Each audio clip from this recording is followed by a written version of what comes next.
Muy buenas tardes a todos. A nombre de la Asociación Nacional de Promotores y Educadores para la Salud, sean bienvenidos. Estamos de regreso después de unas, no sé si merecidas, pero sí necesarias vacaciones y arrancamos nuestra jornada de promoción y educación para la salud integral del mes de agosto con un gran tema. La Organización Mundial de la Salud da la alarma sobre la hepatitis víricas. Según el Informe Mundial sobre la Hepatitis del 2024, el número de vidas que se pierden a causa de la hepatitis va en aumento. La enfermedad es la segunda causa infecciosa de muerte en el mundo. Informa que a pesar de las mejoras de las herramientas de diagnóstico y tratamiento y de la disminución de los precios de los productos, las tasas de cobertura de las pruebas y los tratamientos se han estancado. Sin embargo, alcanzar el objetivo de eliminar esta enfermedad para el 2030 debería ser posible si se toman las medidas rápidas ahora. Alcanzar la eliminación de la hepatitis C para el 2030 requiere un enfoque global, coordinado, con esfuerzos significativos en educación, prevención, diagnóstico y tratamiento para reducir la carga de esta enfermedad a nivel mundial. El tema de hoy es hepatitis C, panorama epidemiológico hacia la meta de eliminación para el 2030. Y para ello nos acompaña la doctora Kirvis Janet Torres Poveda, que voy a presentarles.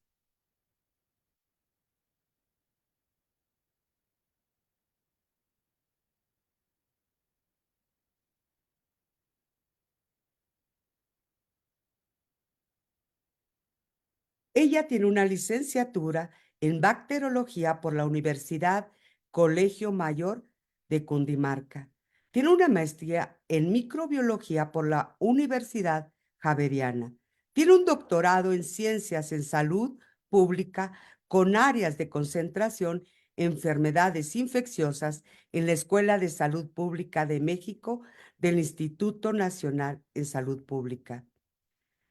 Cuenta con varios estudios. Es investigadora por México del CONACYT, de la Dirección de Infecciones Crónicas y Cáncer del Centro de Investigaciones sobre Enfermedades Infecciosas del Instituto Nacional de Salud Pública en México. Es investigadora del Sistema Nacional de Investigadoras nivel 2. Su investigación dentro del Instituto Nacional de Salud Pública se ha centrado en estudios de epidemiología genética. Permítame porque están entrando personas. Estudios epidemiológicos de corte de persistencia del virus de papiloma humano. Estudios mixtos de prevención y diagnósticos de infecciones de transmisión sexual. El desarrollo y evaluación de herramientas moleculares para la detección oportuna de sujetos con alta susceptibilidad a desarrollar cáncer cervicouterino. La detección temprana de pacientes con infecciones crónicas por el virus de la hepatitis C. Ha sido investigadora principal de estudios biomédicos y clínicos en el modelo de infecciones por el virus de papiloma humano en cervix. Actualmente es investigadora principal del proyecto Análisis in silico y Metabólico para la identificación de rutas metabólicas funcionales relacionadas con la infección cérvico-vaginal persistente por el virus del papiloma humano. Ha incursionado en estudios de ciencia de implementación de hepatitis C en población clave en México. Ha sido directora de tesis de doctorado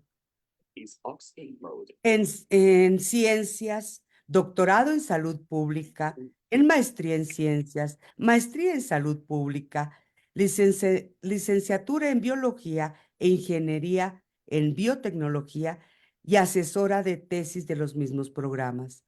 Ha participado en diversos comités científicos de expertos, entre ellos técnico asesor de vacunas, Centro Nacional para la Salud y la Infancia y la Adolescencia en consenso es que no alcanzo a ver la presentación, perdón. Ha participado en distintos comités de evaluación de renovación de programas nacionales de posgrado de calidad y CONACYT, miembro del Comité Científico de la Revista Médica de Petróleos Mexicanos y pertenece al grupo de asesores para el diseño de programas de acción específico de prevención, diagnóstico y tratamiento de hepatitis C y forma parte del grupo de expertos de la Coalición para el Estudio de la Hepatitis en México y es integrante del Centro Corene asociado al Instituto Nacional de Salud Pública. Como les dije, hoy la doctora Kirvis, bienvenida, una experta, vamos a aprovecharla y aprender mucho de ella. Doctora, bienvenida a AMPE, su casa. Bonita. Gracias, muy amable por esa extensa presentación. Entonces, en teoría puedo ya cargar la presentación. Así, doctora, adelante. Le recordamos que al finalizar la presentación de la doctora vendrán las preguntas y respuestas. Un favor, ¿me podría habilitar? Creo que estoy todavía bloqueada para habilitar, para, A ver. dice que no estoy Ah, habilitada. listo, doctora. Ok.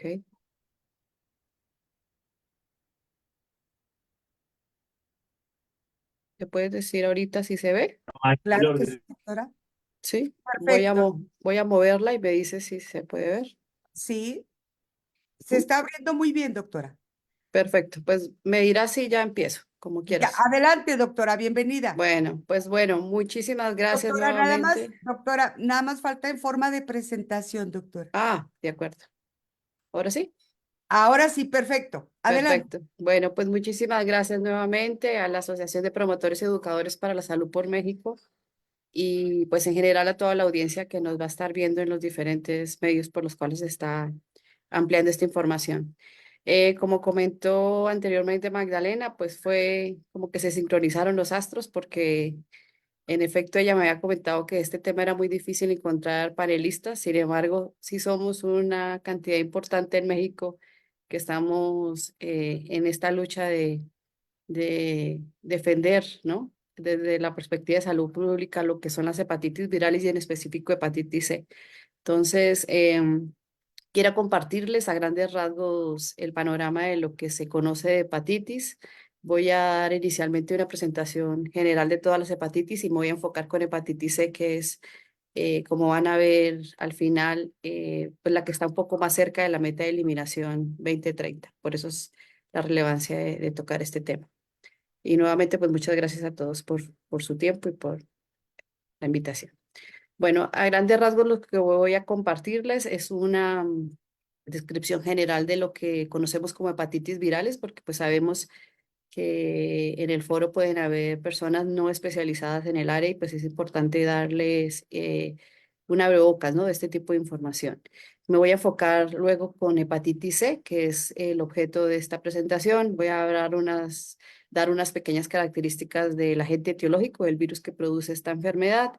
Voy a hablar de la historia natural de la infección, de los factores de riesgo que se conocen para esta enfermedad, datos de epidemiología de la infección, algunos antecedentes de investigación donde he estado involucrada y que pues ha sido datos muy relevantes y que han dado pie pues para lo que ahora se tiene, que como ven en la presentación es el Programa Nacional de Eliminación de la Hepatitis C en México. Y al final pues voy a darles una idea de cómo estamos de manera muy puntual en México en cuanto al alcance de esta meta de eliminación global de la hepatitis C. Bueno, esta presentación se trató de acercar lo más posible a la fecha conmemorativa que se tiene de Mundial para las Hepatitis Víricas, que es el 28 de julio. Entonces, que eso pasó pues hace unos días. Entonces, por eso, y de ese momento en que se estipuló este día, se está teniendo un poquito más de conciencia a la población en general sobre esta enfermedad.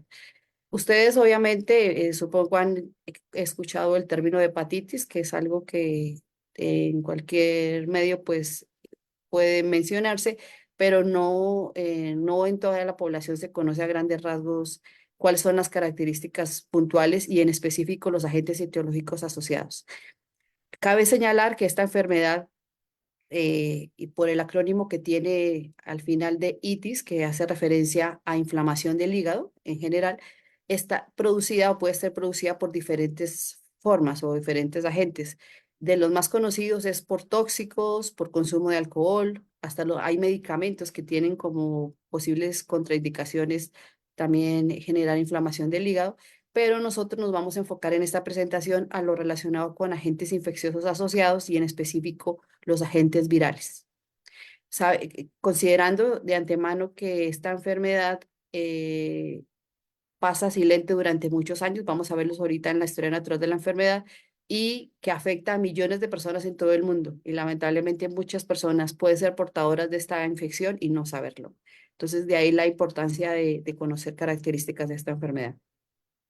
En general, las hepatitis virales de origen infeccioso, pues pueden producirse por tres tipos de virus. Yo supongo que para la audiencia es muy reconocido tal vez cuando les hablan de virus de la hepatitis A, que es tal vez de las más frecuentes porque es a la que estamos expuestos desde niños, hepatitis B y en específico hepatitis C, tal vez ya en edades más cercanas a la edad adulta es donde puedo tener un poquito más conciencia al respecto.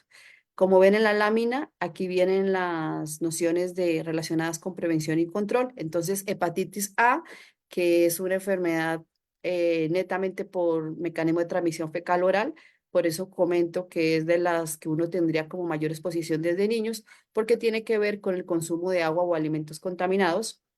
Y una de las poblaciones que más se afecta en su mayoría, pues es la población infantil, ¿no?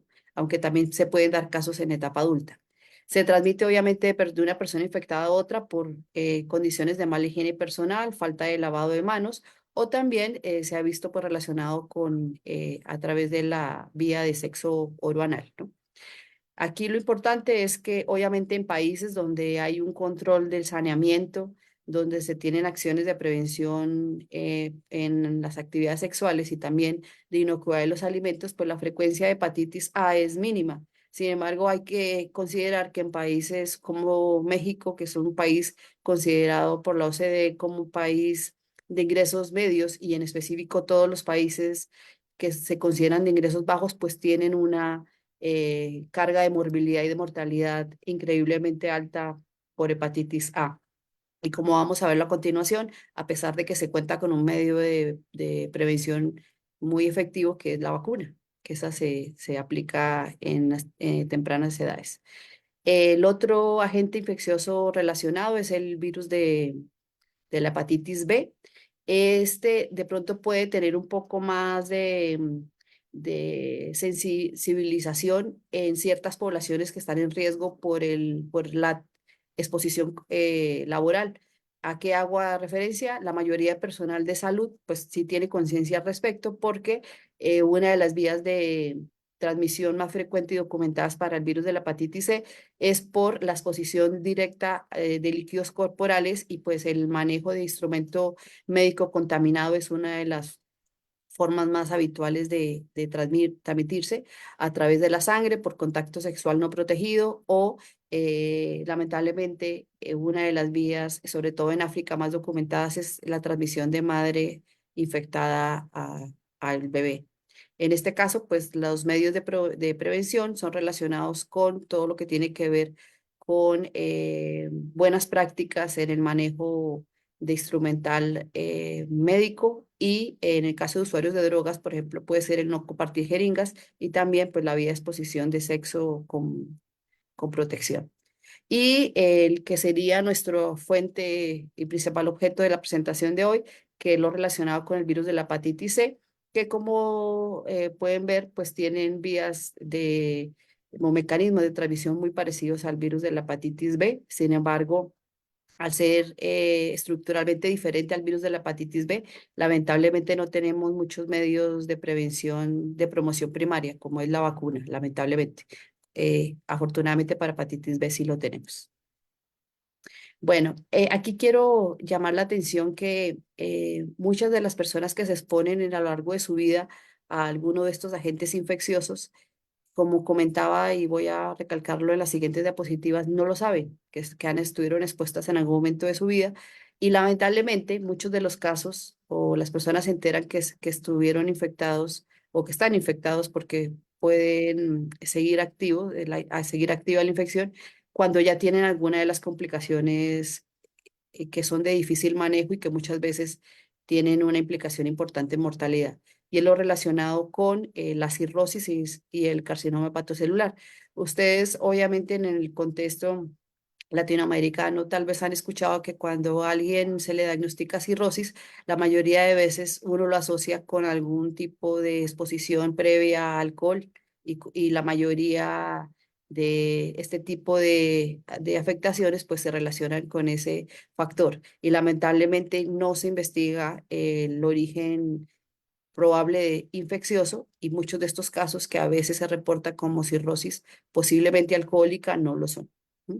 Entonces, bueno, aquí viene una lámina que fue publicada en el Global Hepatitis Report de 2017, donde se ve claramente el número de muertes asociadas a los diferentes tipos de virus. Si ustedes observan, pues el virus de hepatitis A es el que reporta el estatus de enfermedad, digamos, menos agresivo, donde no se asocian muchas muertes y el que se reportaba para 2007 mayormente asociado de los virus de hepatitis es el virus de hepatitis B, seguido por el virus de hepatitis C y alguno o uno que no había mencionado que es el virus de hepatitis E, que es producido por por el virus de la hepatitis E, así se llama, y que también tiene un mecanismo de transmisión muy parecido al virus de hepatitis A, o sea, por vía orofecal.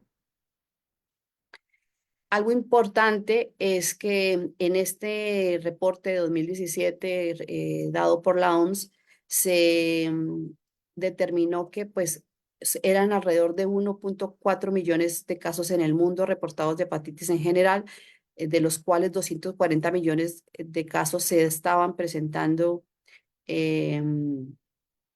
o más bien en la proporción de los casos que podían no haberse diagnosticado o que están subdiagnosticados es esta proporción y la idea es que con los medios de prevención de vacuna específicamente para A y B se puede prevenir estas enfermedades. Aquí hay una lámina donde se observa específicamente en África donde es muy frecuente la transmisión de virus de hepatitis B de la madre al hijo. Esta enfermedad inicia con síntomas muy inespecíficos. Cuando se tiene exposición al virus, puede presentarse este tipo de síntomas alrededor de los 14 a los 180 días, de fiebre, falta de apetito, cansancio, malestar estomacal, dolor abdominal, náuseas y vómitos. Pero si se dan cuenta, pues son síntomas muy inespecíficos que no nos van a dar una idea clara de qué patología se está teniendo. Sin embargo, a los 45 días sí puede darse ya alguna idea que pudiera relacionarse con hepatitis, pero en específico este tipo de características se da más en las fases agudas, o sea, cuando ocurre por hepatitis A particularmente y algunas veces por hepatitis B, cosa que no pasa con hepatitis C, que sí estos síntomas demoran en aparecerse que es alrededor, lo que tiene que ver con orina oscura, heces claras, dolor en articulaciones, ictericia, fatiga crónica y depresión. Bueno, ya entrando en materia en lo que tiene que ver con el virus de la hepatitis C, que es el objeto de esta presentación, quisiera comentarles que, bueno, al ser un tipo de hepatitis, pues la característica principal es que produce inflamación del hígado y un deterioro progresivo del mismo. Se asocia o se manifiesta de forma aguda y crónica. Y si no es tratada, puede generar cirrosis y cáncer hepático. Aquí quiero llamar la atención es que si se dan cuenta, la historia natural de esta enfermedad es muy larga, es de 25 años. Quiere decir que sí hay una ventana de oportunidad grande para que una persona que haya sido infectada por el virus, pues pueda detectarse a tiempo y evitar en lo posible las complicaciones relacionadas con, específicamente con cirrosis y carcinoma hepático. Si se dan cuenta, pues aquí cuando hay una exposición al virus, lo que inicialmente se produce es una hepatitis aguda y buena parte de la proporción de esta infección, que es alrededor del 15 al 25%, se eliminan de manera espontánea. Eso quiere decir que los pacientes pudieron haber estado expuestos al virus, pero resuelven la infección, no tienen complicaciones, o sea, no progresa la enfermedad. Sin embargo, alrededor del 75 al 85% de estos pacientes a los 6 meses ya inician un proceso de hepatitis C crónica y si se dan cuenta, esta hepatitis C crónica puede ser de muchos años. Y lamentablemente muchos de los casos que se están diagnosticando en la actualidad, y vamos a verlo en el contexto mexicano, son de este tipo, ¿no? O sea, de personas que han estado infectadas con el virus, son portadores y no lo saben. Y se sabe que alrededor del 15 al 30% de estos pacientes pueden desarrollar cirrosis y al cabo de 25 años, de esta proporción del 3 al 17% pueden desarrollar carcinoma hepatocelular. Entonces, de ahí la importancia de precisar muy bien detalles de esta enfermedad. Nosotros, como grupo de investigación en el Instituto Nacional de Salud Pública, hemos hecho bastantes esfuerzos y aproximaciones para tratar de visualizar no solo en el ambiente académico, sino también en el ambiente pues, de la población en general, la importancia de esta enfermedad. Y particularmente en 2011 nosotros empezamos a generar publicaciones relacionadas con justamente este vacío que había en muchos casos de cirrosis hepática y de carcinoma hepatocelular que se estaban reportando en México y que lamentablemente no se sabía con exactitud si tenían un origen infeccioso, ya sea por hepatitis B o por hepatitis C. Y por eso, pues prácticamente en esta publicación lo que nosotros encontramos es eso, ¿no? O reportamos que la mayoría de la carga de la enfermedad, perdón, de la enfermedad hepática eh, lamentablemente no se investiga en muchos de los casos y hay una subestimación, dado que no hay una ausencia o búsqueda de estudios moleculares en los sujetos que mueren por cirrosis, que era lo que les comentaba. ¿Sí? Desarrollan cirrosis, muchas veces se asocia con una exposición alcohólica y lamentablemente no se tiene con exactitud una prueba molecular que permita decir este paciente tuvo cirrosis, pero por un agente infeccioso. O sea, en este caso porque estuvo expuesto a hepatitis B o hepatitis C. Este virus es un virus que pertenece a la familia de Passiviridae, así se le menciona, pertenece a la familia Flaviviridae y presenta pues un diámetro muy pequeño. Obviamente son virus que no son perceptibles al ojo humano, solamente se pueden ver por microscopía electrónica y que como característica es un virus RNA y eso quiero recalcarlo porque una de las razones por las cuales no ha podido tener en la actualidad, ya con tantos años de investigación, una vacuna que permita prevenir de manera como medio de prevención primaria esta enfermedad, es porque todas las vacunas que son por virus de hepatitis, perdón, virus de este tipo de ácido nucleico, RNA, tienen un desarrollo tecnológico más difícil y a diferencia, por ejemplo, de los virus DNA, como pasa, por ejemplo, con la vacuna de papilomavirus, que sí se desarrollaron por tecnología recombinante y que tienen una alta efectividad y genera una inmunogenicidad alta para quienes se vacunan. Pero en este caso, esa es una de las razones por las cuales tecnológicamente no ha sido posible tener la vacuna.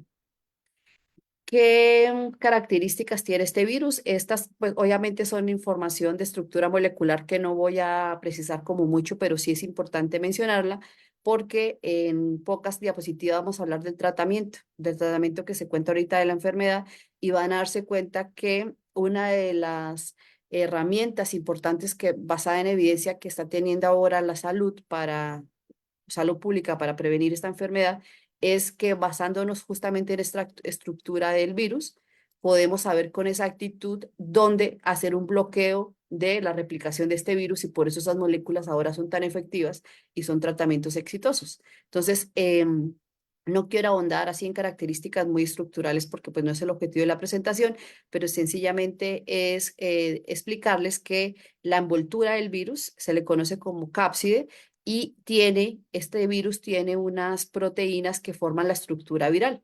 Y estas proteínas tienen una función importante para el virus. Algunas tienen que ver, por ejemplo, con lo relacionado con el ensamblaje del virus y otras tienen que ver con la replicación viral.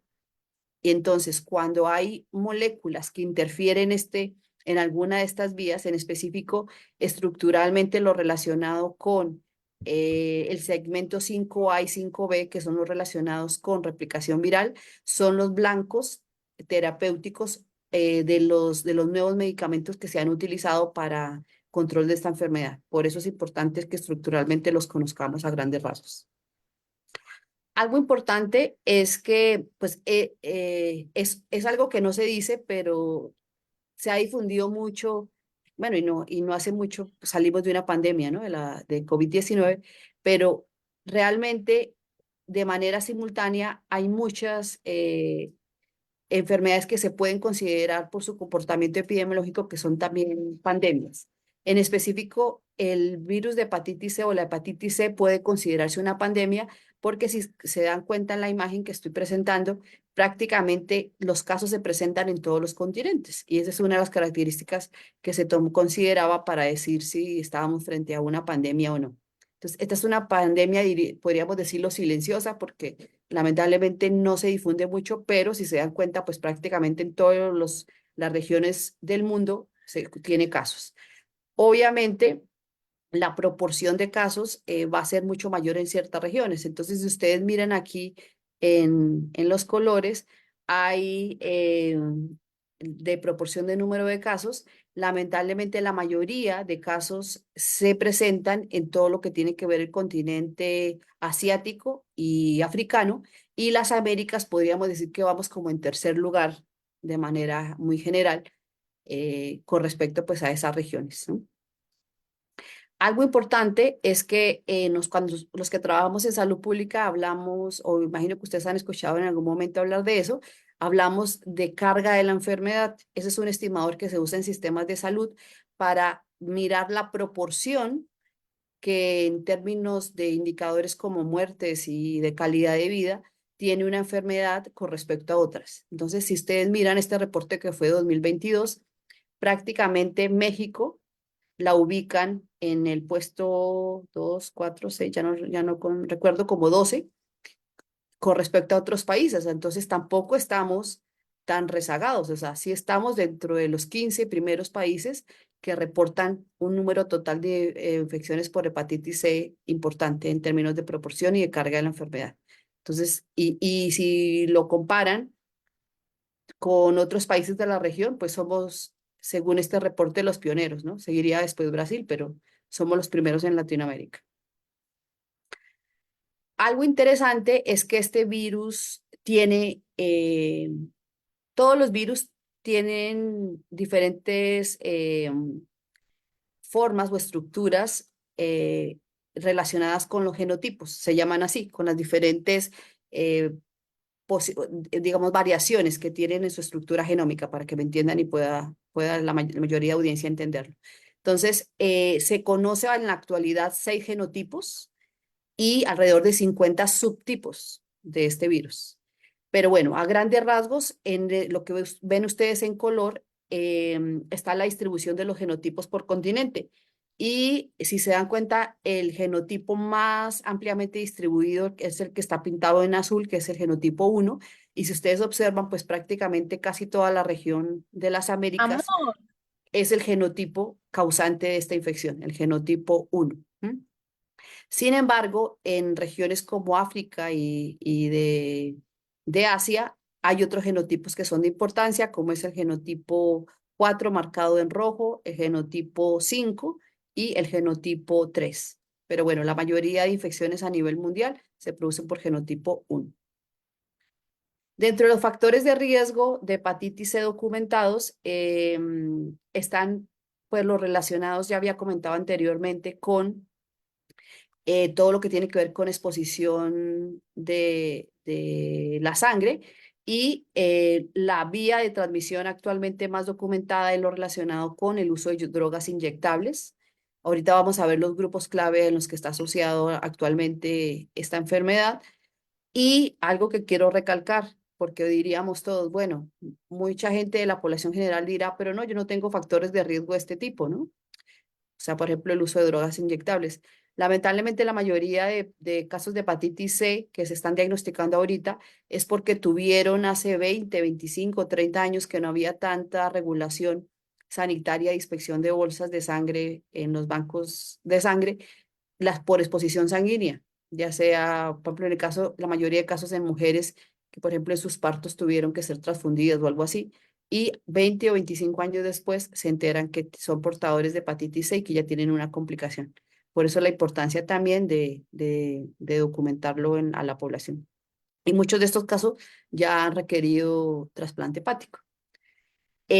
Una vía que se ha discutido pero que no está totalmente documentada, que es la vía sexual y obviamente estas vías de transmisión horizontal de la madre al hijo.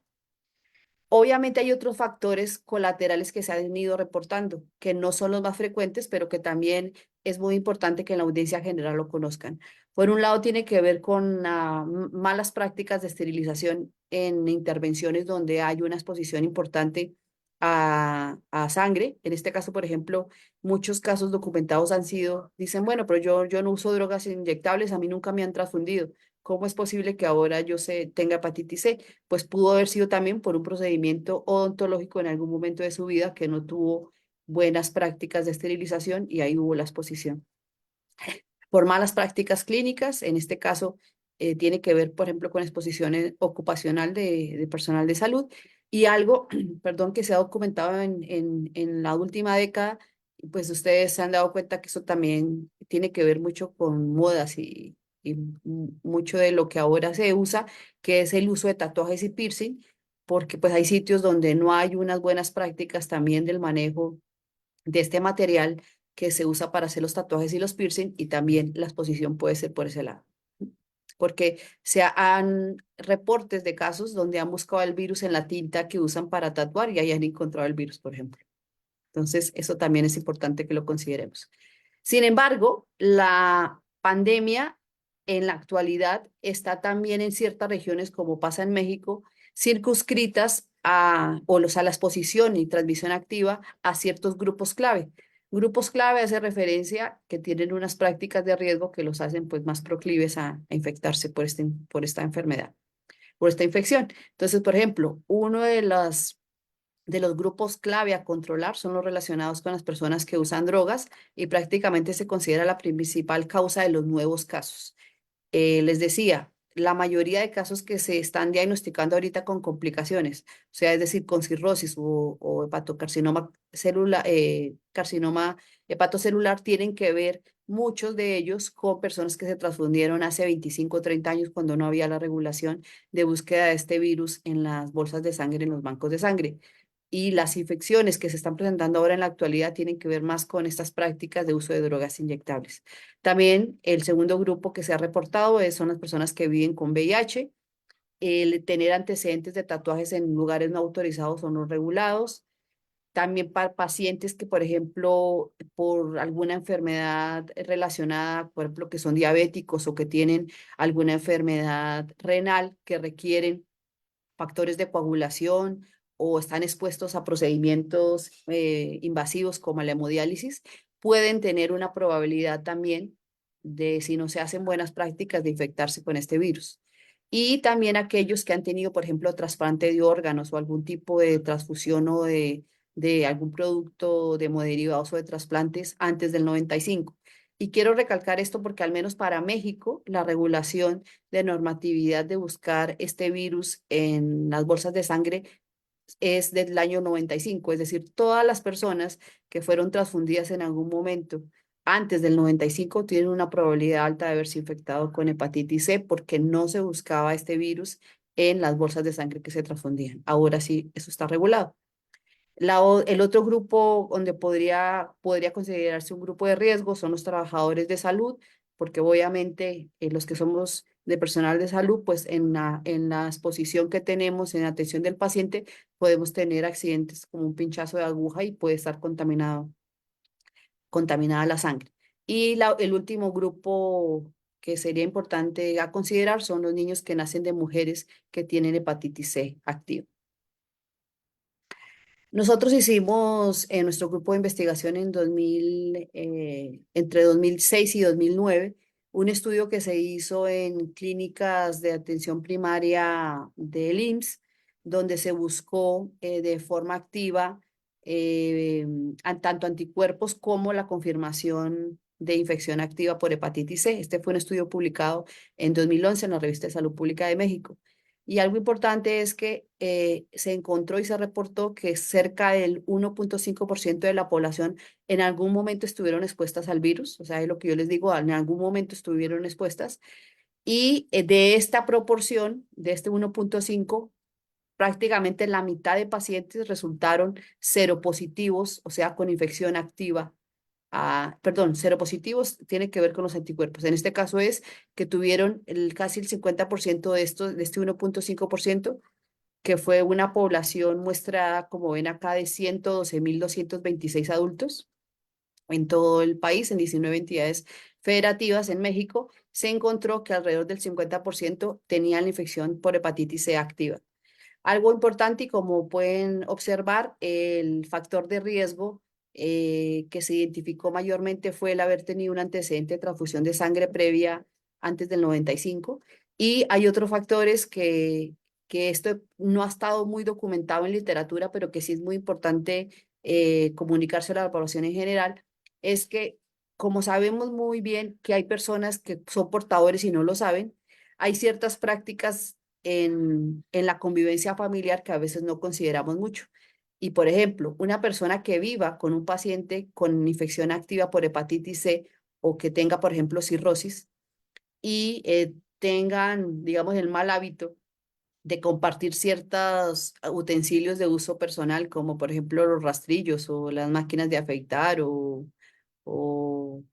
cepillos de dientes, no sé, algún producto de uso personal que pueda tener alguna invasión y pueda generar alguna lesión, pues se ha visto que la mayoría, este es un reporte de un posible factor de riesgo, o sea, en pacientes que tienen cirrosis y que son seropositivos porque se tienen malas prácticas.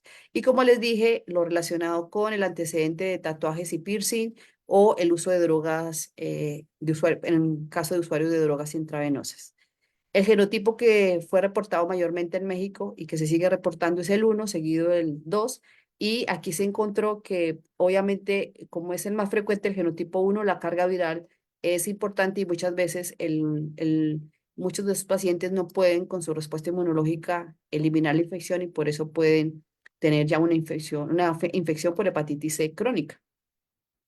Algo importante es que se cuenta con mucho desarrollo en la actualidad tecnológico para identificar por laboratorio este virus. Aquí viene una descripción de todas las metodologías que se han generado y como ven aquí en esta lámina, algo importante que se ha desarrollado tecnológicamente para hepatitis C es que se puede hacer una estrategia de tamizaje. Eso quiere decir que a través de pruebas inmunocromatográficas, como es el principio que ocurre, por ejemplo, para una prueba de embarazo, que es algo que es portátil y se puede usar muy fácil y de interpretación rápida y sencilla, se puede a través de una prueba rápida identificar si un paciente estuvo expuesto, o sea, es decir, si sale con anticuerpos para hepatitis C. Esto no quiere decir que tenga la infección, sencillamente es una manera de tamizar o identificar la posible población que sí pudiera ser positiva.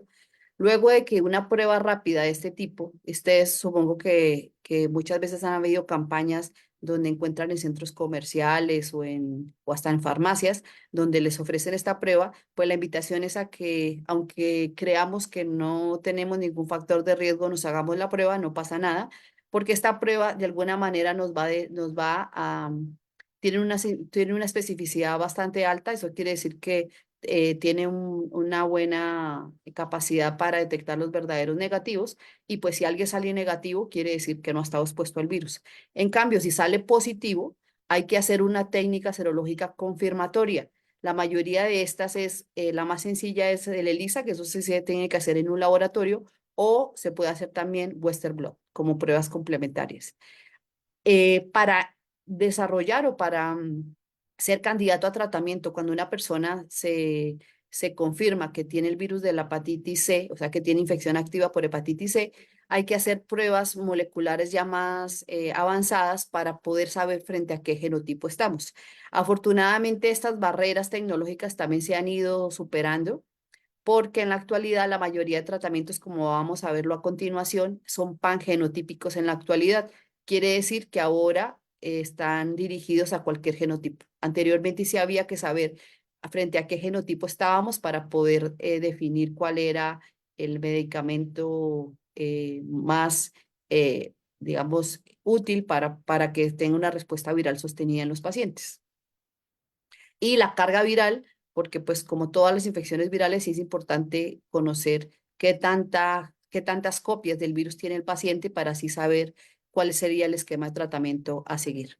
Como les mencioné hace un rato, yo les compartí lo de la estructura molecular del virus y por eso la relevancia de conocer detalles de esto, y es porque inicialmente cuando se tuvo un desarrollo del tratamiento, que vamos a verlo ahorita, como desde los años 90 se ha desarrollado bastante esto, nosotros, o inicialmente el esquema de tratamiento que se manejaba era algo conocido como interferón pegilado y ribavirina. Sin embargo, la respuesta viral sostenida era baja, tenía muchas complicaciones y en muchos pacientes era más difícil las complicaciones que realmente tener una resolución de la infección. Afortunadamente ha habido un desarrollo importante tecnológico y en la actualidad se cuenta con antivirales de acción directa, que son medicamentos que sí tienen una importancia alta en términos de resolución de la enfermedad. Y como pueden ver acá, pongo otra vez la estructura, porque la mayoría de moléculas que se le consideran como antivirales de acción directa, que son moléculas pequeñas, van a ir dirigidos a los tres principales segmentos relacionados con la replicación del virus. Eso quiere decir que dependiendo obviamente de la estrategia que maneje clínica y del medicamento que está disponible en cada uno de los países, se puede optar por inhibidores de las proteasas, que hace referencia a que bloquea este segmento que ven acá, el NS3 del virus, o de los más utilizados y que en México tenemos disponibles son los inhibidores de la ARN polimerasa dependiente de ARN, que es el N5B, que van a bloquear justamente este segmento N5A que está relacionado con replicación viral. Eso quiere decir que los medicamentos tienen una acción directa y van a bloquear la replicación del virus, y por ende es que tienen una acción muy importante para controlar la infección. Aquí, como pueden observar, existen diferentes moléculas que no sé si se alcanza a ver muy bien, pero en específico para México el Boceprevir es uno de los más utilizados. Entonces, pues, de ahí la importancia de conocer pues estas características estructurales del virus. Algo que quiero hacerles hincapié es que ya hay mucha evidencia en literatura de la práctica, esta práctica basada en evidencia. O sea, ya se tiene claro por estudios de metaanálisis en salud pública. Nosotros usamos mucho este tipo de publicaciones como para conocer qué tanto se sabe al respecto y qué tan fuerte es la evidencia para el uso, por ejemplo, de este tipo de medicamentos. Y está claramente definido que eh, tiene el usar o el eh, tener este tipo de tratamientos va a generar una respuesta viral sostenida en aquellos pacientes. Nosotros hemos hecho desde nuestra trinchera pues consideramos grandes esfuerzos para tratar de visualizar y de hacer ver que esta enfermedad es una enfermedad importante para salud pública, y fuimos partes junto con otros colegas de otras instituciones, como pueden observar ustedes aquí, de todas las instituciones prácticamente del sector salud de México, algo que se le conocía como la Coalición para el Estudio de la Hepatitis B, PC, perdón, en México, donde tratamos de definir acciones prioritarias para el Programa Nacional de Detección tratamiento y seguimiento de pacientes de hepatitis C que este gobierno implementó. Y esta coalición lo que buscó fue desarrollar una postura sobre las posibles medidas de contención y presentar el desarrollo de un programa nacional para tanto para detección, tratamiento oportuno y seguimiento de pacientes con hepatitis C. Si se dan cuenta, pues prácticamente insertó en este tipo de decisiones a tomadores de decisiones de relevancia y especialistas clínicos en el área de todas las instituciones, incluidos por aquí se ve el doctor Kersenovich como uno de los más líderes en este campo. Bueno, ¿cuáles fueron las acciones prioritarias que nosotros documentamos o que veíamos como relevantes? Una de las limitantes o barreras que tenía desde que se inició esta parte de control de la infección de hepatitis C es que mucho de la atención estaba dirigida o enfocada ya a complicaciones y en hospitales de alta complejidad. Y una de las acciones que afortunadamente se aterrizaron en este nuevo gobierno es tratar de llevarlo al primer nivel de atención y tratar de evitar oportunidades perdidas, detectar los pacientes de manera temprana y no cuando ya tienen complicaciones. El enfocarse a vigilancia epidemiológica sindémica, esto hace referencia como a colateralmente a otras patologías que son de interés en México y en otros países de la región, tratar de ver cómo se puede también a la par de que se hace, por ejemplo, acciones para prevención de enfermedades, por ejemplo, cardiometabólicas, diabetes, obesidad, hipertensión, a la par se mire también este tipo de enfermedades hepáticas. El que se tenga una detección y diagnóstico oportuno, el que se tenga un tratamiento oportuno. Algo relevante era que los medicamentos fueran gratuitos y eso, afortunadamente, con la nueva negociación que se ha hecho con la industria, ya es considerado desde el punto de vista como de acceso universal, vamos a verlo. Prevención y promoción de la salud, que se siga haciendo investigación, se haga evaluación y capacitación de todas estas acciones que se hacen en salud pública y que pues se actualicen las guías de práctica clínica. ¿Cómo vamos de tiempo? ¿Bien? Ah, súper bien, ok, porque yo estoy como tratando de decirlo con profundidad para que quede más claro. Bueno, dentro de los indicadores de programas básicos que como van a observar y vamos a verlo en el programa que se está llevando a cabo en el actual gobierno, se trató de enfocar mucho esta cuestión de llevarlo al primer nivel de atención y tratar de buscar factores de riesgo, buscando pues hacer la prueba de tamizaje en estos pacientes y de alguna manera tener indicadores de seguimiento que nos permitieran definir si en efecto estábamos haciendo las cosas bien, ¿no? Bueno, esto no es de ahorita.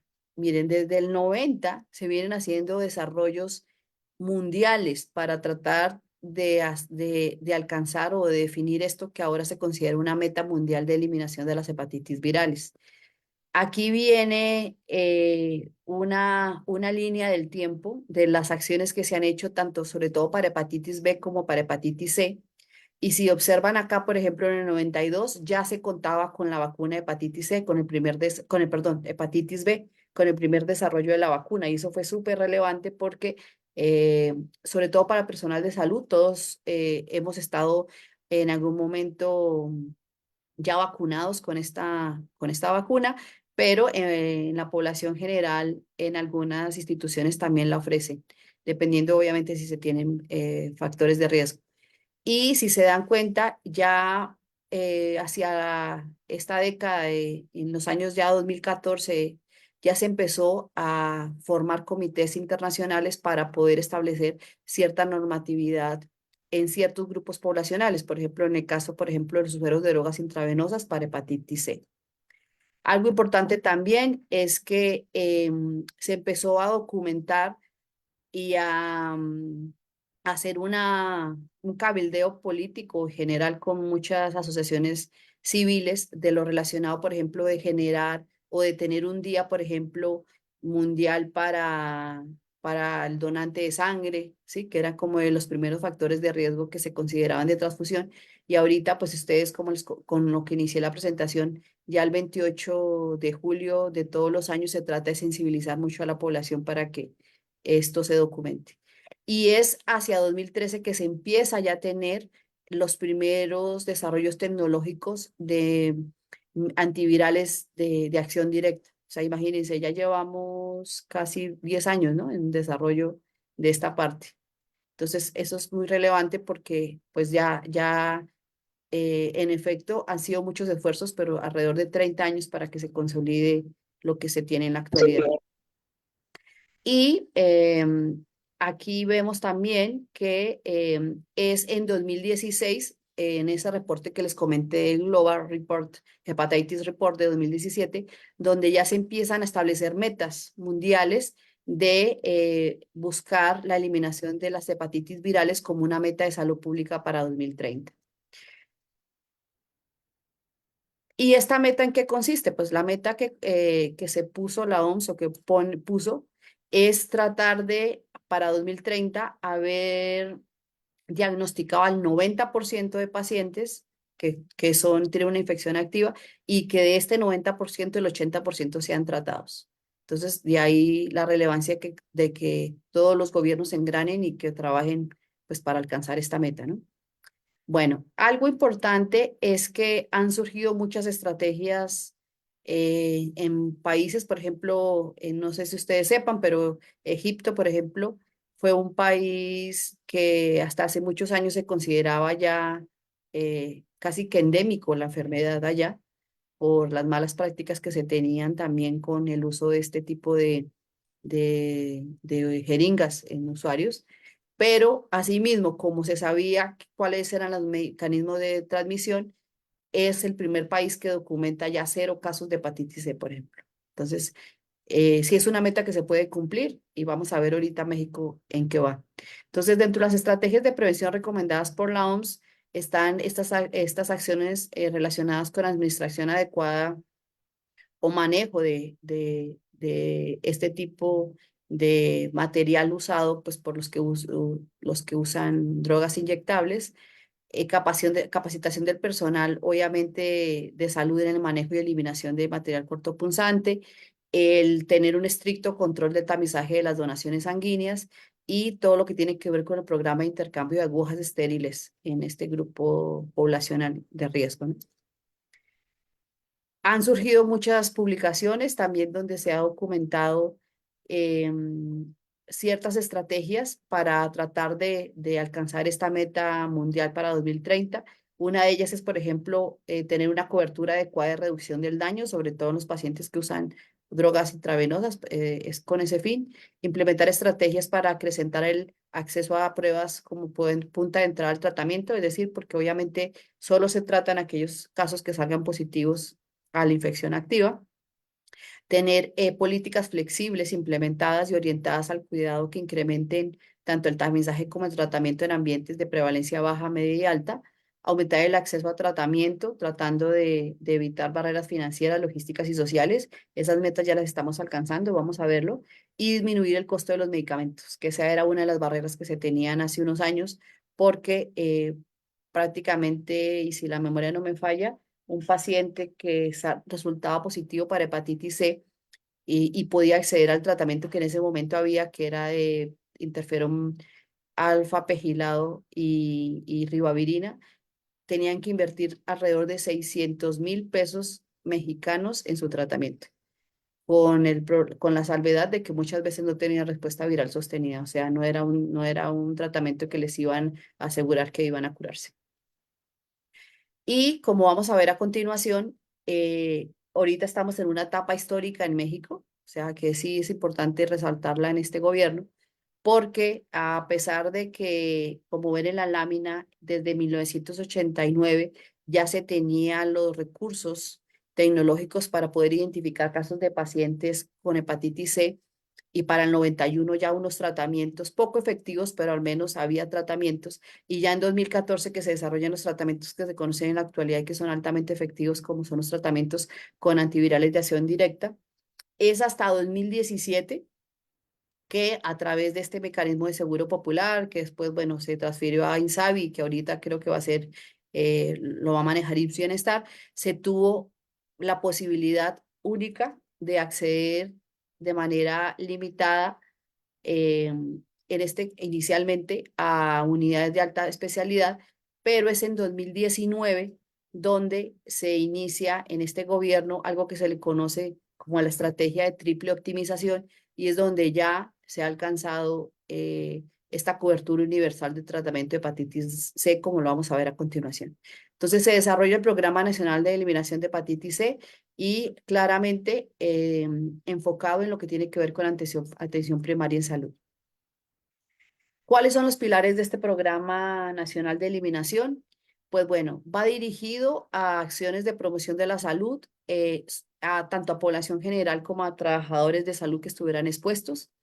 Ya se ha trabajado muchísimo en el análisis de información en tiempo real para la toma de decisiones. Esto pues ha significado bastante esfuerzo tanto económico como de tiempo de registrar estos casos y el tratar de diagnosticar y vincular el tratamiento a través de varias acciones como de acción primaria en salud, atención primaria en salud, perdón, y de telementoría para garantizar el acceso universal al tratamiento con estas moléculas antivirales de acción directa y vamos a verlo a continuación, diferentes estrategias que se han focalizado para prevenir infecciones y reinfecciones que incluyen los programas de reducción del daño en los que son usuarios de drogas intravenosas. Algo importante es que, bueno, ahora se cuenta con un acceso universal a pruebas y tratamiento.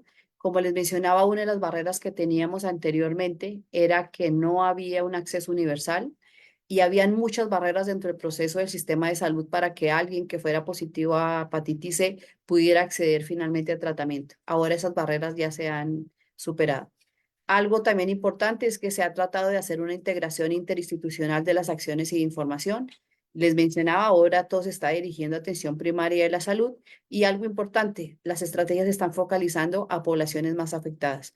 Como vamos a ver al final, prácticamente la estrategia de eliminación que se está llevando en México es una estrategia de microeliminación, o sea, tratar de ver estos grupos clave que son los que están concentrando la mayoría de casos, cómo se hacen estrategias para tratar de limitar de que reciban tratamiento y evitar complicaciones en estos pacientes. Entonces, lo relacionado con educación en salud, prevención, reducción del daño, un programa centrado, perdón, aquí quedó mal, en personas y comunidades. ¿Sí?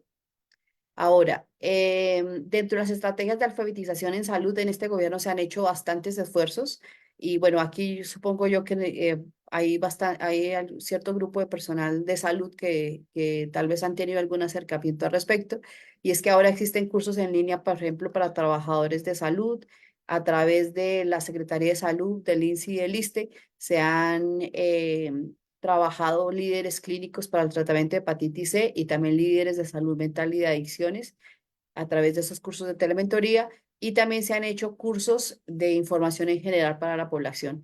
Y algo interesante y que en la pasada reunión de alto nivel en la cual tuve la oportunidad de participar, acercándose el Día Internacional de Hepatitis Virales, es que de manera interesante ya este tipo de información, por ejemplo, ya está en lenguajes para población de pueblos originarios. O sea, es decir, ya hasta en esas poblaciones también ya se puede tener acceso a esta información de promoción y prevención de esta enfermedad. Bueno, algo que hay que recalcar es que es la primera vez en la historia que prácticamente hepatitis es una política de gobierno y pues han tenido bastantes esfuerzos por tratar de ampliar las unidades de atención. Como les mencionaba, una de las barreras que se tenía anteriormente es que era la mayoría de pacientes que salían positivos a hepatitis C solo podían acceder a tratamiento en los hospitales de alta especialidad y habían muchas barreras en todo el proceso. Ahora no, se han ampliado a bastantes unidades de atención, ya se hacen bastantes pruebas, como está documentado aquí, que eso es un corte a 2023, un número importante de personas diagnosticadas y también un número importante de personas tratadas y curadas. Este es un corte a marzo del 2024, donde se puede encontrar que se han tamizado alrededor de 36.619 personas, de las cuales 42% de personas tuvieron un tamiz positivo y están por ejemplo, en prisión. Un 45% reportaban consumo de sustancias por vía intranasal. Un 0.14% era en población migrante un 47% reportaba haber tenido exposición por sustancias inyectables, un 12% por sustancias con fines sexuales y un 4,6% en aquellas personas que viven con VIH y también tienen a la vez hepatitis C. Esto es muy importante porque en un estudio que estamos ya sometiendo a publicación en el Instituto Nacional de Salud Pública, nosotros hicimos cuando recién se empezó a implementar lo de las moléculas de los antivirales de acción directa, habían muchas barreras en el sistema de salud que estaban impidiendo que los pacientes que se diagnosticaban por hepatitis C recibieran tratamiento. Y algunas de esas barreras tienen que ver con barreras económicas, porque les comentaba que el tratamiento era costoso, barreras geográficas, porque muchas veces pues no podían acceder a los hospitales de alta especialidad donde daban los tratamientos, y muchas de las barreras reportadas están relacionadas más con barreras culturales, barreras relacionadas con estructuras de los servicios, con barreras de los prestadores de servicios o hasta en barreras propias de los usuarios. Hay muchos tabús relacionados, por ejemplo, con la percepción de la enfermedad y ciertas conciencias de derechos que muchos pacientes desconocen que las tienen. Algo importante y como para ya ir cerrando la presentación de lo que quería comunicarles es que afortunadamente sí se sabe ahorita que es factible eliminar la hepatitis C. ¿Por qué es factible eliminar la hepatitis C? Y ese es uno de los mensajes que quiero que se lleve toda la audiencia que esté conectado viéndonos ahorita, y es que el ser humano es el único reservorio. Como ustedes pudieron observar con COVID-19, por ejemplo, una de las limitantes es que, y en muchas enfermedades emergentes, es que cuando se sabe que hay algún reservorio aparte del humano, tenemos un riesgo altísimo de poder tener reinfecciones o reemergencias de enfermedades. Afortunadamente, hasta ahora documentado, el ser humano es el único reservorio. Entonces, esa también permite o es una característica para poder pensar que se puede eliminar la infección. Tiene un diagnóstico accesible, como les mencioné, ya tenemos tecnologías muy avanzadas para diagnosticarlo y afortunadamente estamos en un punto estratégico porque contamos con tratamientos con una alta tasa de curación. ¿Cómo vamos en México? Entonces ese es el mensaje con el que quiero ir cerrando esta presentación. Afortunadamente, en este gobierno, y esperemos que lo que va a continuar, se ha visto un compromiso político para el desarrollo de un programa nacional, porque como ustedes pueden saber, cualquier programa requiere recursos. Y si mientras haya recursos, pues va a tener éxito el programa. Este programa afortunadamente tuvo recursos, entonces hay un compromiso para el desarrollo de un programa nacional. Las partes interesadas han respondido a la convocatoria, se han obtenido diagnósticos y tratamientos asequibles, o sea, en este caso también como otro agente o actor clave en el sistema, la industria farmacéutica ha ayudado. Y la creación de registro de casos para monitorear el desempeño del programa y la capacitación de los médicos, pues ha ayudado a simplificar la prestación de atención del virus de la hepatitis C. Tal vez si ustedes han tenido alguna posibilidad de hablar al respecto, cuando uno hablaba, por ejemplo, con pasantes recién egresados o con médicos, muchos ni siquiera tenían claro que era hepatitis. Entonces, cuando iban a zonas inhóspitas, a zonas rurales, pues la probabilidad de que pudiera empezar en algún momento en algún paciente que tenía hepatitis, pues no iba a ser. Eso quiere decir que prácticamente toda la carga, tanto de diagnóstico como de tratamiento, se estaba dejando a los especialistas. Y como bien saben ustedes, pues para acceder a un especialista o hay que estar en un hospital de alta complejidad o tener recursos económicos para poder acceder a una cita en el ámbito privado.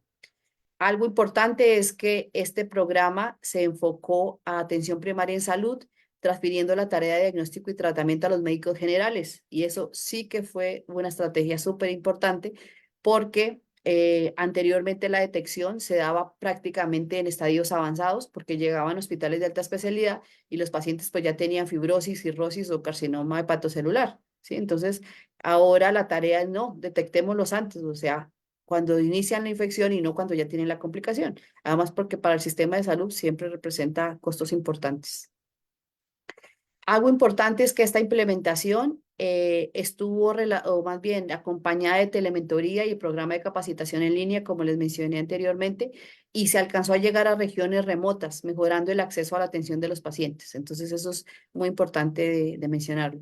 Por otro lado, se estableció un sistema nacional de vigilancia dedicado específicamente a monitorear la atención de las personas con hepatitis C y el número de personas tanto que se identificaban como que accedían a tratamiento y que tenían adherencia al tratamiento, o sea, que lo terminaban, para tratar de identificar justamente esas barreras prácticas que anteriormente eran desconocidas.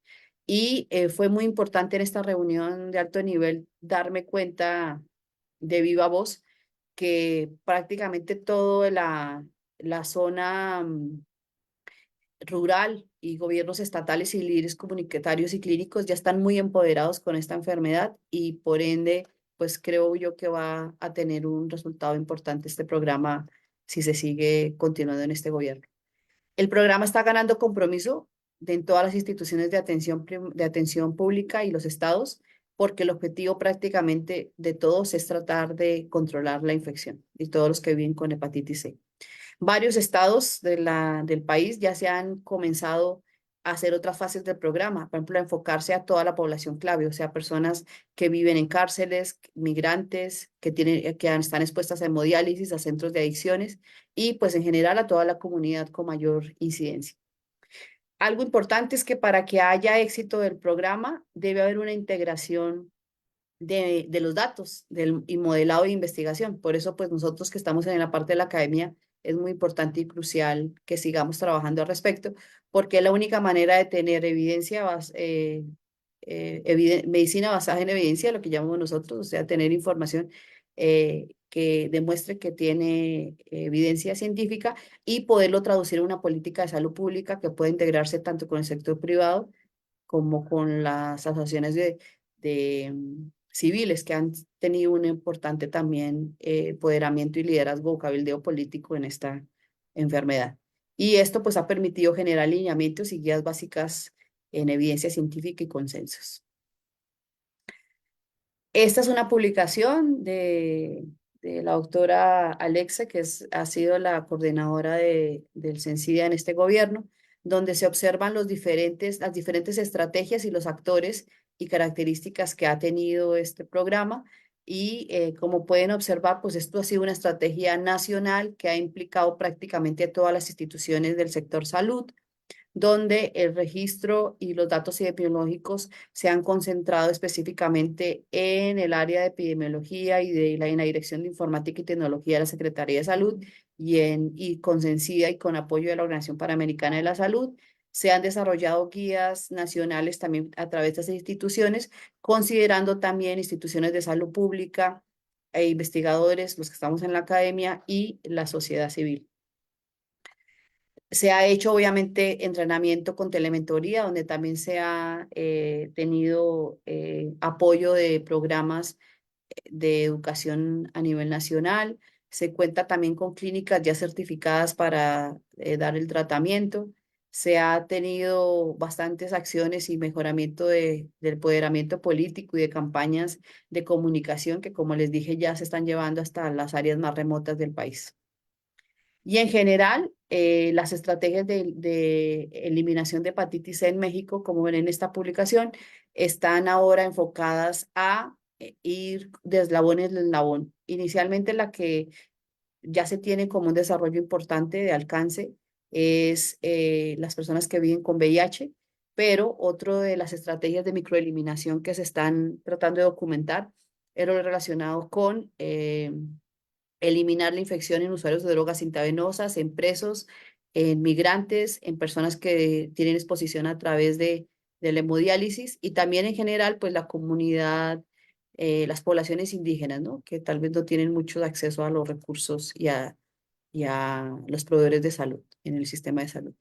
Y en población en general, en los últimos años también se ha tenido bastantes estrategias para tratar de tener un control estricto en donantes de sangre. Se han hecho campañas de screening que, como les mencionaba, yo creo que ustedes han sido de pronto eh, tal vez de los invitados en algún momento en centros comerciales o en ciertas áreas donde ahora se puede ofrecer ese tamizaje con las pruebas rápidas. y lo relacionado con el apoyo también de ciertos laboratorios y clínicas. No sé si ustedes sepan, pero por ejemplo, Chopo creo que ya tiene un convenio con la Secretaría de Salud y a todo paciente que llegue a hacerse cualquier laboratorio, obviamente con consentimiento informado, le ofrece la prueba. O sea, como les digo, no necesariamente hay que sensibilizar a la población y pensar de que puede que crean que tienen un factor de riesgo, pero en la vida sí es importante hacerse ese tamizaje pues, para uno descartar cualquier cosa. Algo importante es que prácticamente se ha hecho un análisis territorial con enfoque de sindemias. Eso quiere decir que a la par con otras patologías que también son de interés para la salud pública en México, se ha tratado de certificar bastantes unidades de salud que pueden tanto diagnosticar como tratar hepatitis C, que eso anteriormente era una de las barreras que se tenía en México. Y ya para finalizar, pues quería compartirles esta imagen del reporte mundial o global de hepatitis C, donde prácticamente la tarea que tenemos todos los que trabajamos hepatitis C en algún momento, en cualquier eslabón, es esto, ¿no? Hacer acciones de prevención, diagnosticar y tratar. Ningún caso puede quedarse rezagado en esto. Es decir, no podemos quedarnos solamente con acciones de prevención. Tenemos que buscar activamente pacientes que puedan tener la infección y por ética, todo paciente que se identifique con infección activa por hepatitis C, que reciba su tratamiento. Y este es el lema que se divulgó en México en la reunión de alto nivel, que es prácticamente es hora de actuar. Aquí ven una imagen de un líder en la India, donde hay muchas asociaciones civiles y muchos de estos pacientes fueron pacientes de hepatitis C que han sido curados y se han puesto la camiseta, como se dice, para tratar de sensibilizar a otros pacientes para que se identifique de manera temprana la enfermedad y que se trate. Que eso en muchos testimonios que uno escucha, ahora sí es posible, anteriormente no. Como conclusiones, entonces, para cerrar, quiero comunicarles que en México pues tenemos una oportunidad histórica de eliminar la hepatitis C, aunque aún faltan muchas cosas por hacer, ¿no? A pesar de la desviación, como ustedes bien saben, que tuvimos en la pandemia por COVID-19, que era justificable, el lanzamiento del programa, que fue a la par durante la pandemia, mostró que México puede unirse a otras naciones para tratar de innovar y buscar estrategias pragmáticas basadas en tiempo real y en las prácticas que uno conoce por experiencia que aceleren el progreso hacia la eliminación de la hepatitis C. Que la eliminación de hepatitis C pues, requiere un compromiso nacional, como les digo, por eso es importante aprovechar esta oportunidad porque todas las instituciones están comprometidas y eso a veces muchos de los programas no es que sean malos, sino que a veces no se cuenta con la intersectorialidad y a veces no está todo el apoyo, no están los que tienen que estar, como dirían, y de alguna manera pues este programa sí tiene esa voluntad política y pues ahí está la coordinación de todas las partes interesadas, tanto para ampliar pruebas, tratamiento de pacientes con hepatitis C, mejorar la calidad de atención y alcanzar las metas de eliminación de hepatitis C en México. ¿Cuál es la meta a corto plazo en México? Pues enfocarnos hacia la microeliminación. ¿Eso qué quiere decir? Que pues todos los grupos clave que se saben que son población en riesgo son los que tienen que hacerse la búsqueda activa de casos y recibir tratamiento para que se pueda eliminar a corto plazo la infección en territorio mexicano y pues a nivel mundial, ¿no? Creo que es todo. Espero haber sido clara. Tú me dirás ahorita cómo procede y pues estoy abierta si hay preguntas o alguna duda. Muchísimas gracias, doctora. Sí hay, están llegando muchas. Le recordamos, doctora, en alguna de sus diapositivas tiene sus datos, ¿en dónde la pueden localizar? Ah, ok. Mira, pues sí, mira lo que es. La puede poner por Sí, sí, ahí sí. Sí, por supuesto. Voy a poner acá. para poner. Y sí, les recordamos que en AMPES tenemos un número para las preguntas y comentarios para la doctora, y es más 52 55 87 92 46 58. Y sí, doctora, aquí nos están llegando. Les agradecemos su presencia y vamos a esperar, pero tenemos preguntas muy interesantes, doctora, y empezamos. Ok. Es un Dice nomás que trabaja en apoyo administrativo en el sector salud y pregunta, ¿cuáles serían los cuidados en el pre y post hepatitis? O sea, ¿en hepatitis en general o la pregunta será enfocada a hepatitis C? Nada más me pone así, doctora. Ok, bueno, en general, los que somos personal de salud tenemos, creo yo, en nuestra práctica la sensibilización de autocuidado porque sí estamos muy expuestos, ¿no? De entrada, pues hay que tener muy buenas prácticas de laborales a la hora de una posible exposición. Y claramente uno de los medios que se recomienda para las personas que en algún momento tenemos contacto con fuentes donde podemos infectarnos es la vacuna, por ejemplo, para hepatitis B. Todos los personal de salud debe estar vacunado con hepatitis B. Lamentablemente para hepatitis C, como les digo, no contamos con vacuna. Entonces ahí toca son acciones de promoción de la salud y de tratar de evitar tener contacto pues buenas prácticas para no estar expuestos. Si alguna persona obviamente estuvo expuesta o cree que estuvo expuesta, lo que es mandatorio es hacerse la prueba diagnóstica, confirmar si se tiene la infección y recibir tratamiento. Muchas gracias, doctora. Aquí dice, gran información, muchísimas gracias. Es un tema poco escuchado. Gracias. Aquí un médico le pregunta, doctora, ¿cuáles son las nuevas estrategias planeadas en la reunión nacional reciente para eliminar la hepatitis C? Bueno, la estrategia son las mismas que comenté porque obviamente eso forma parte de los pilares del programa nacional. Sin embargo, como la meta a corto plazo que se tienen es tratar de alcanzar esa población clave que les comenté que es donde se está concentrando los casos. O sea que las estrategias que se van a hacer en el nuevo gobierno van a estar dirigidas a hacer estrategias de microeliminación de la infección, o sea, todos los que son población clave, tratar de hacer estrategias que permitan diagnosticar pacientes positivos y recibir tratamiento. Doctora, me están solicitando aquí algún número de correo para ponerse en contacto con Sí, usted. estoy aquí, bueno, es kjtorres@insp.mx, el asunto es que no, aquí como estoy, esto no puedo, pero espérate, Si ya, lo puede poner en grandes, doctora, por favor. ok, Lo puedan ver desde el Facebook. ok. Le recordamos el más 52 55 87 92 46 58. Aquí tenemos algunos comentarios en nuestra sala de Zoom. No sé si alcancen a ver, No, doctora, lo puede hacer un poquito más grande. ok, pero si está viendo la presentación, sí, Sí, sí estamos viendo la ok, presentación. ok. Raquel de Argentina, mil gracias, excelente como siempre, con conocimientos muy enriquecedores. Julio dice, excelente tema y presentación. Marta de Chihuahua, excelente información, muchas gracias. Angélica, muy interesante, gracias. Seguimos aquí con las preguntas. Perfecto, se ve muy bien ahora sí. ¿Nos puede hacer en forma de presentación, doctora, por favor, Sí, sí. para que la vean? Voy a poner aquí la institución para que sepan. En el Facebook dice, buenas noches, saludos desde Paraguay. Nos están llegando más saludos, Celia, en nuestra página de Facebook. Y aquí muchísimas gracias, un saludo desde Oaxaca.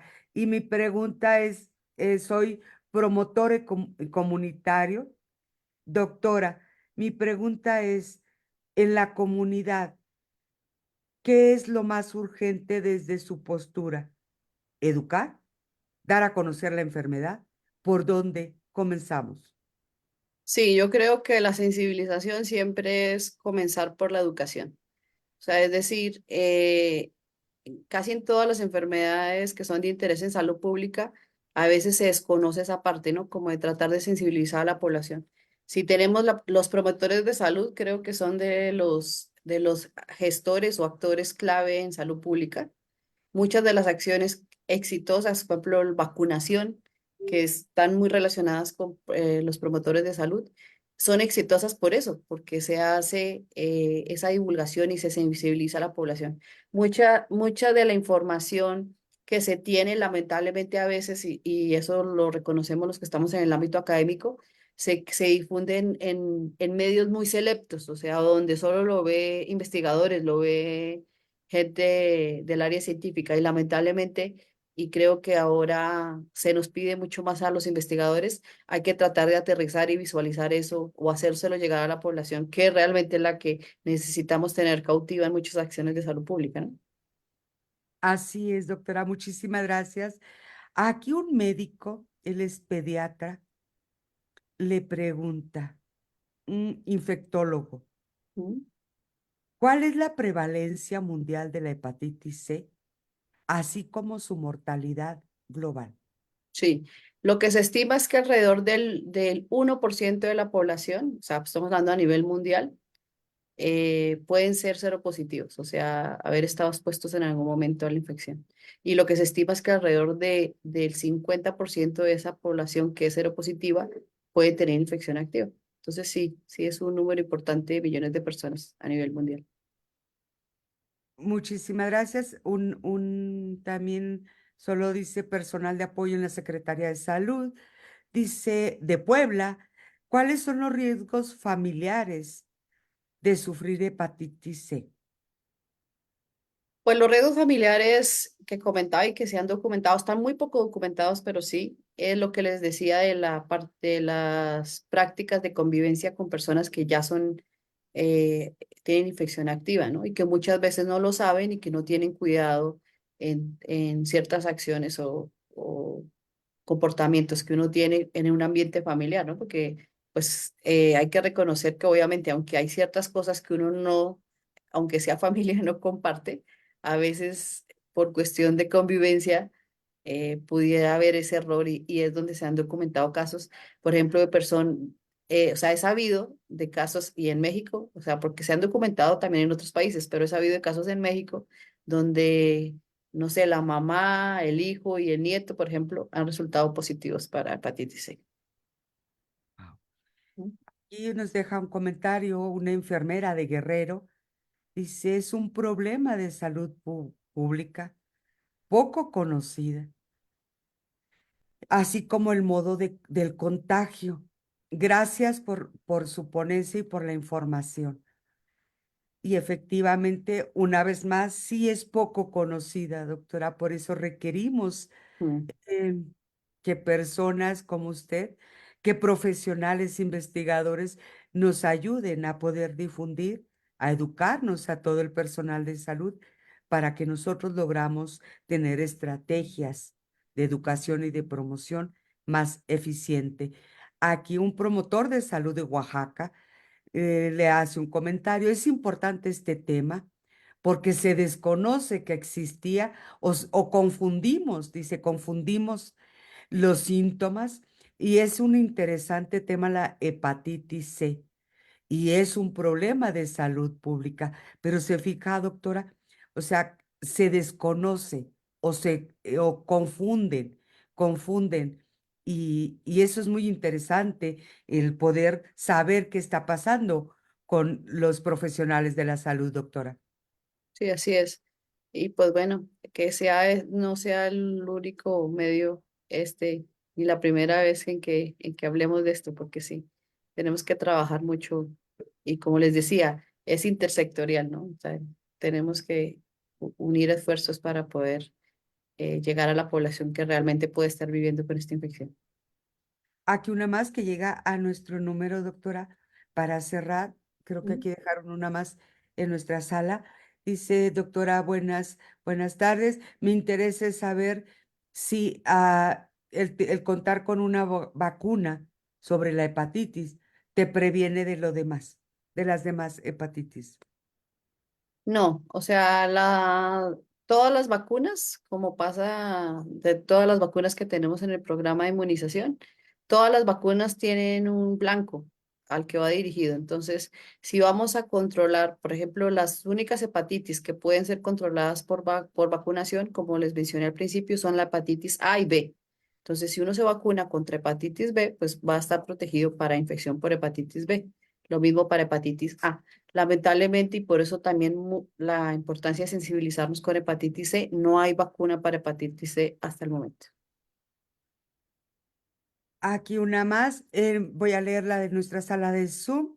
Dice, una persona que padeció la enfermedad de hepatitis puede ser donador. Pues bueno, de manera estricta, ese es uno de los criterios que en muchos bancos de sangre lo usan como una manera de descarte, o sea, de no ser posible donante de sangre. Ya en ciertas situaciones, como a veces pasa de que son esos donadores que casi uno nunca consigue, o sea, que por ejemplo que es un O negativo y es, no sé, la mamá o el hermano, o sea, cuestiones así más, ¿no?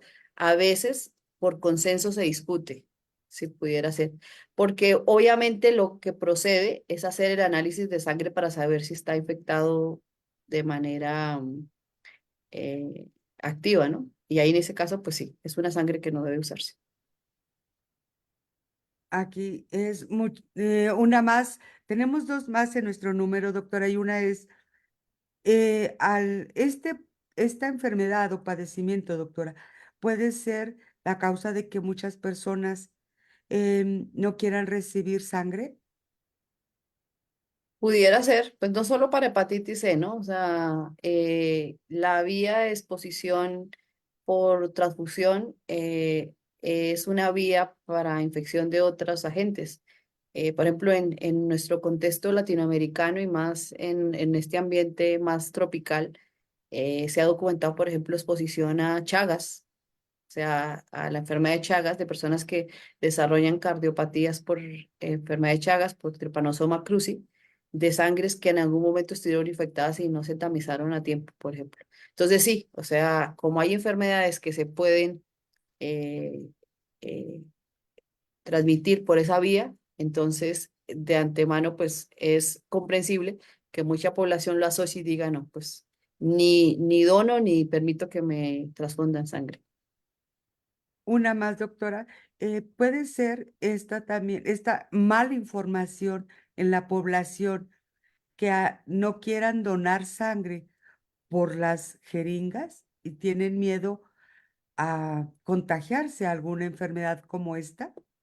Bueno, por la jeringa sí el factor es mínimo en bancos de sangre, porque se supone que las estrategias que usan, lo que le llaman los puntos críticos de control cuando una persona va a donar, pues un banco de sangre los maneja al 100%, ¿sí? O sea, en ese caso no hay riesgo con las jeringas que se usan en un banco de sangre.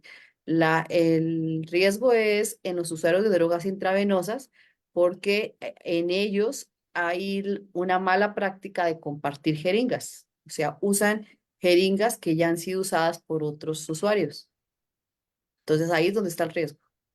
Pero en bancos de sangre con jeringas no. No, el banco de sangre, que ya no es afortunadamente ya no es un factor de riesgo en la actualidad, era antes no por malas prácticas de los laboratorios, o sea, de quienes hacen, de los que operan en el banco de sangre, era porque por normatividad no se buscaba ese virus.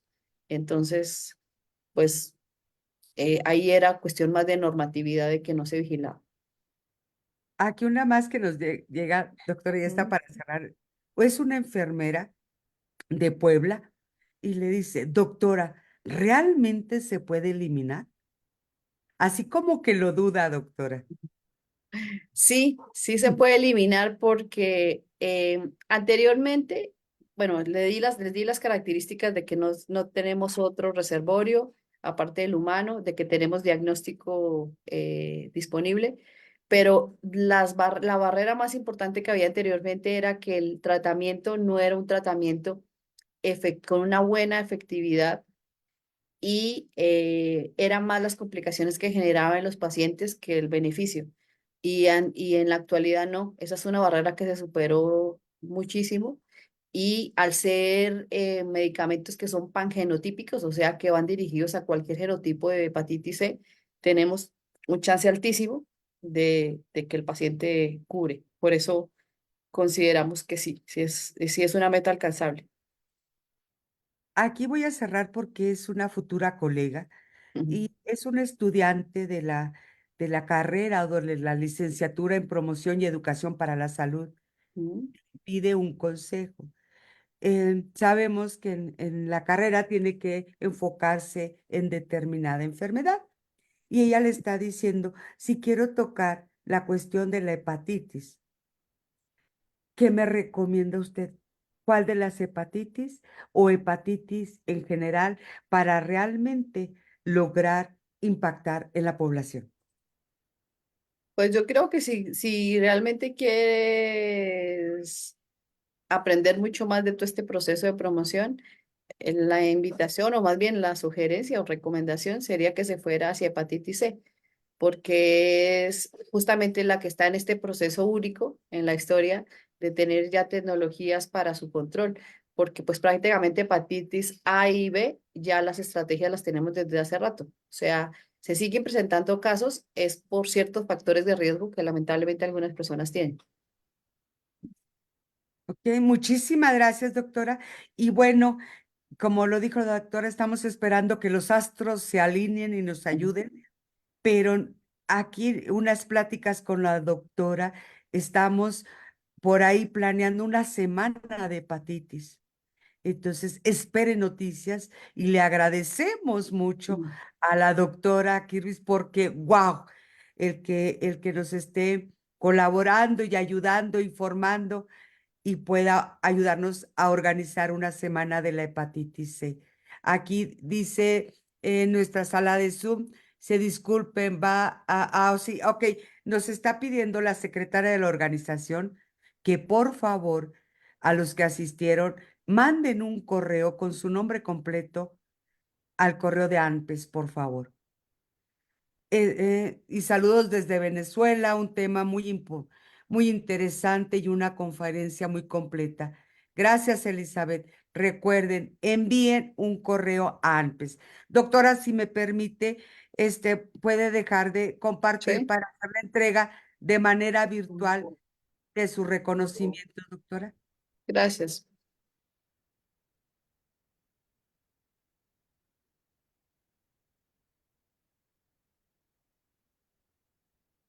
Mm.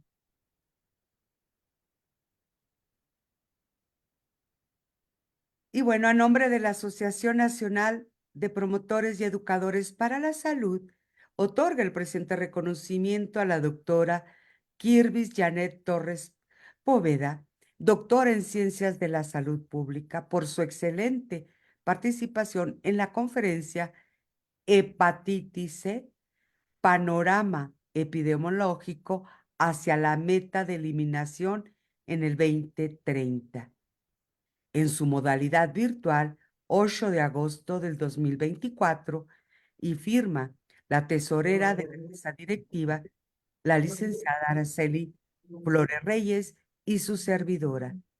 Doctora, muchísimas gracias. No, a Gracias. ustedes, muchas gracias por su tiempo y esperamos vernos en la semana que estamos programando para noviembre, creo, ¿no? Claro que sí, doctora, solo es cuestión sabemos que son personas muy ocupadas, Sí. eh, pero vamos a ahí, a esperar que los astros nos favorezcan y que los expertos, sus compañeros, nos puedan ahora sí compartir. Sí, de Doctora, acuerdo. ¿algún mensaje para cerrar, por favor? Pues no, agradecerles a todos su tiempo y que ojalá la información compartida sea de interés y pueda replicarse en sus entornos, ¿no? Ya sea tanto familiares como laborales. Doctora, aquí nos están dejando así, en la página de Facebook, Judith dice, para la detección, en el caso de la institución donde laboro, no llega suficientes reactivos. ¿Cómo o a dónde acudimos? Bueno, el órgano rector o quienes está coordinando esta parte del programa es Censida y es la Secretaría de Salud. Hay unos correos, bueno, en la presentación creo que les puse bueno, es que no lo tengo aquí a la mano para verlo, pero si quieres déjame acá, les comparto. Esa es la liga donde pueden escribir y donde pueden hacer la solicitud. Ellos tienen hasta creo que chat de seguimiento. Es hepatitisc@salud.gov.mx. A ver, lo vuelve a repetir, por favor, doctora. Hepatitis C, como suena, hepatitis C, arroba salud.gov de gobierno punto mx. Judith, espero Judith León, espero que tengas el correo y puedas mandar un oficio. Les avisamos a los que están poniendo aquí su correo, por favor, envíen un correo a AMPES. AMPES, por favor. En nuestras redes sociales está nuestro correo. La secretaria espera sus correos. Si me los dejan aquí, ella no está ahorita con nosotros y no se va a enterar. Envíen un correo AMPES con su nombre completo. Doctora, muchísimas gracias Gracias a por, ustedes. por abrir estos trabajos tan interesantes y a todos los que nos escucharon, que nos van a escuchar más tarde, mañana en la noche, les pedimos que compartan esta ponencia. Vamos a hacer viral a la doctora. Es realmente un problema de salud pública. Como ya le escucharon, lo importante es la promoción, la educación para lograr una detención temprana. Y si nos unimos muchos, lo vamos a lograr. Y solo tal vez alguien de tus contactos, ese que no te saluda, solo tal vez al escuchar esto, le suene, logre ir con su médico, ir a hacerse una detección temprana, solo tal vez. Y a nombre de la Asociación Nacional de Promotores y Educadores para la Salud, buenas noches. Muchísimas gracias por acompañarnos. Los esperamos el lunes.